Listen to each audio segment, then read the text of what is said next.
So last Saturday, my roommate Greg announced with the confidence of a Food Network host that he could make gourmet ramen. Now, Greg is the kind of guy who thinks adding sriracha to cup noodles is fusion cuisine, but he was adamant this time would be different.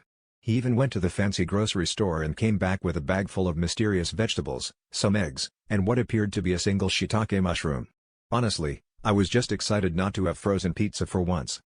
Things started off normal enough, pots clanging, water boiling, Greg muttering something about umami. But after an hour, the kitchen looked like a noodle-based Jackson Pollock painting. Greg yelled for me to help him julienne the green onions, but the only thing I managed to cut was my own finger. Still, I was hyped. I figured the longer it took, the more delicious it would be. That's how fine dining works, right?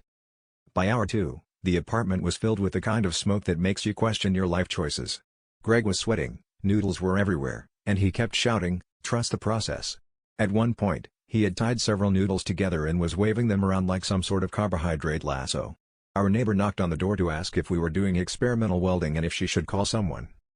Finally, after 3 hours and 3 false fire alarms, Greg presented his masterpiece, a noodle sculpture that looked suspiciously like a sad, tangled octopus perched on top of a raw egg.